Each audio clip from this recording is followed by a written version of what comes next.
সকালে পলেস্টিলা আউটপোস্টে ফোন আছে নর্থ যুগলনগর নবোদয় পাড়াতে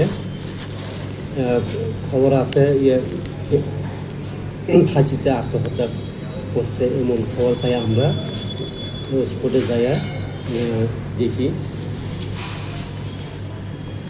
তারপরে কি অবস্থা পাইছেন? এরপরে ঝুলন্ত অবস্থায় পাওয়া যায়।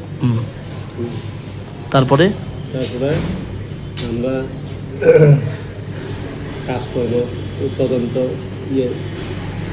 করছে।